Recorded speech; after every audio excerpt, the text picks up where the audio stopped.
advice and saying, we know that there are operational opportunities, but with regard to decision making, can we localize it around some key areas of, say, instructional quality, say, institutional operations, and say, maybe student success? And maybe those three buckets serve as the primary basis for understanding how decisions are made in our institution and that there's this coalescing that takes place. Maybe a lot of decisions can be made very low in our organization, all right, that they should be and have no business going any higher in the organization, certainly not to my level. There should be very few decisions that actually surface to the president's consideration because they're operational, they're day-to-day. Maybe those are more left for strategic planning kinds of things or policy setting kinds of things. So we're going to be seeking your input and counsel and advice on what your current experience is, what would be best for you, how could we streamline the decision-making process, how can we be more transparent, how can I get my ideas and innovation and thoughts into the process so it would be fully considered. How about broader representation? So rather than have committees that are made up of fully one group or another group or another group, maybe we have some cross-pollination that comes by diversity within these committees and councils. Sounds like a good idea to me. It sounds like a good idea to have the conversation. And so we're going to be spending the next couple of semesters that we're together talking about that. Please be candid with your ideas and thoughts and share with us all about what might be the optimum way of decision making, getting my ideas forward, finding out about it, communicating with me, with each of us about how decisions were made, why were they made, why was this decision made with regard to the budget or buying this piece of equipment or building this building. You've shared that with me and I want to be responsive to what you've asked. So you'll be hearing more about that at the different councils, committees, clubs, task forces, adhocracy things you've got going on, and we'll talk about being more efficient that way. I wanted to now move into the standard portion of my address with you, and that is to talk about what's happening at the college, covering a wide variety of things. First is enrollment. As I mentioned early on, we are surpassing a lot of records. Some I am just absolutely excited about. Big enrollment changes here at the college. I do believe a lot of it has to do with economic conditions, without a doubt. And certainly the No Worker Left Behind funding that has been available has been a driver for individuals coming to us because they have been displaced or they're underemployed. The Michigan New Jobs Training Program seeks to develop more training and education for our college. Certainly the Legacy Program. In fact, tomorrow night, if anybody's driven by the Wickwire House, you see this big tent out there. We're bringing 250 donors together to talk about kicking off fundraising to provide legacy scholarship for many of our students. In fact, the vast majority, about 85 to 90% of the legacy scholars funded by the Jackson Community Foundation come to Jackson Community College. So we're excited to be able to host those individuals here and hope that that goes very well for us. But these are lots of drivers. But in addition to that, other messages that we're hearing from our students and individuals in our community is they're excited about our performance.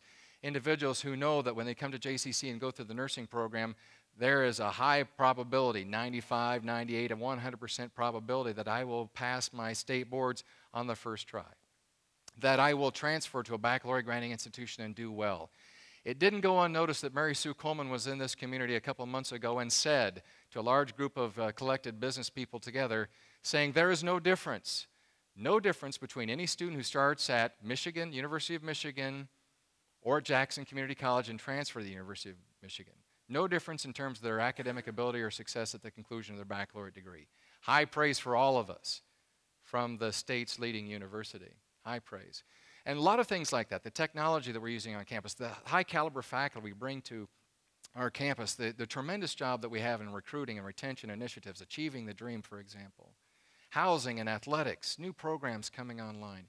Exciting stuff happening here. So I can't dismiss this all away just because of economic conditions. There's lots of other things. How do I know this? Data, right?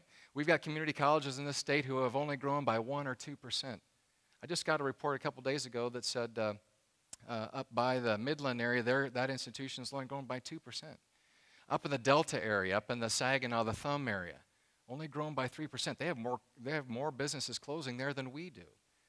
So what's the key differentiator? Certainly, we're all sharing economic conditions. They've lost more jobs up there than we have.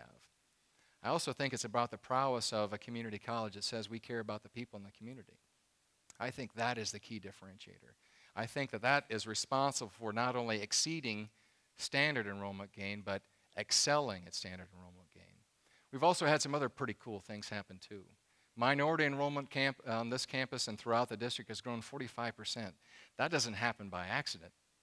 It happens because of leadership from individuals like Lee Hampton, who reach out in our community. Many of our individuals in our student services reaching out and seeing this body of individuals as an important element to the survivability and the accelerating growth of our community, to be engaging everyone, all aspects, all persons of color in our community at Jackson Community College. You know, we all have the biology we need to learn. It's about giving people a sense of hope and opportunity, and we do that at Jackson Community College. Last night, with Cindy Allen's leadership and Lee Hampton, we helped to kick off with a lot of other good people as well, Baker College and Spring Arbor among them. We provided leadership in this kickoff about the history of Black Americans in Jackson County. History going way, way back, even beyond Harriet Tubman and the Underground Railroad. Individuals and leaders of color who started and helped advance this community, this county. It is exciting to me that we have grown in the number of international students coming as well as the persons of color coming to our college. Ladies and gentlemen, we are more and more relevant than we've ever been before to this region. More than any other time before, Jackson County, the Tri-County region, needs us more than ever before. These numbers bear it out, not by economics alone, but because of the holistic approach that we take with program development, recruitment, retention, instruction, marketing, the whole ball of wax. That explains these numbers. That explains these numbers. And they are significant. Put in another perspective, when I first came to JCC, this is a suggestion Tom made to me, and it's true. We have almost doubled the size of Jackson Community College. In fact, when I came to Jackson Community College in 2001 and joined you all after the first of the year in 2001, our total billing contact hour for the year calculation was 95,000. We've almost eclipsed that number in the fall semester alone. Now, some enterprising individuals have said, good, does that mean we get the winter semester off? No. Good thought, though, good thought. This is the way the numbers break out according to different sites with regard to head count and billing contact hours. Interesting dynamics. We're having more full-time students than we've ever had before. Individuals choosing to come to JCC to pick up the first 2 years. Interesting dynamics also among all the instructional sites we have, certainly continuing growth in internet as individuals are time-bound and place-bound in the area that we serve. Some other statistics I shared with you about the ethnographic calculations here as well. Continuing dynamics with regard to full-time and part-time, as you can see. We're still pretty close with average age. We are seeing some growth, though, principally due to student age because of displaced workers or underemployed individuals. So good data there for you to see. Some other enrollment comparisons that I thought you might be interested in, particularly the age. Take a look down here in the growth for those individuals in excess of 30 years of age.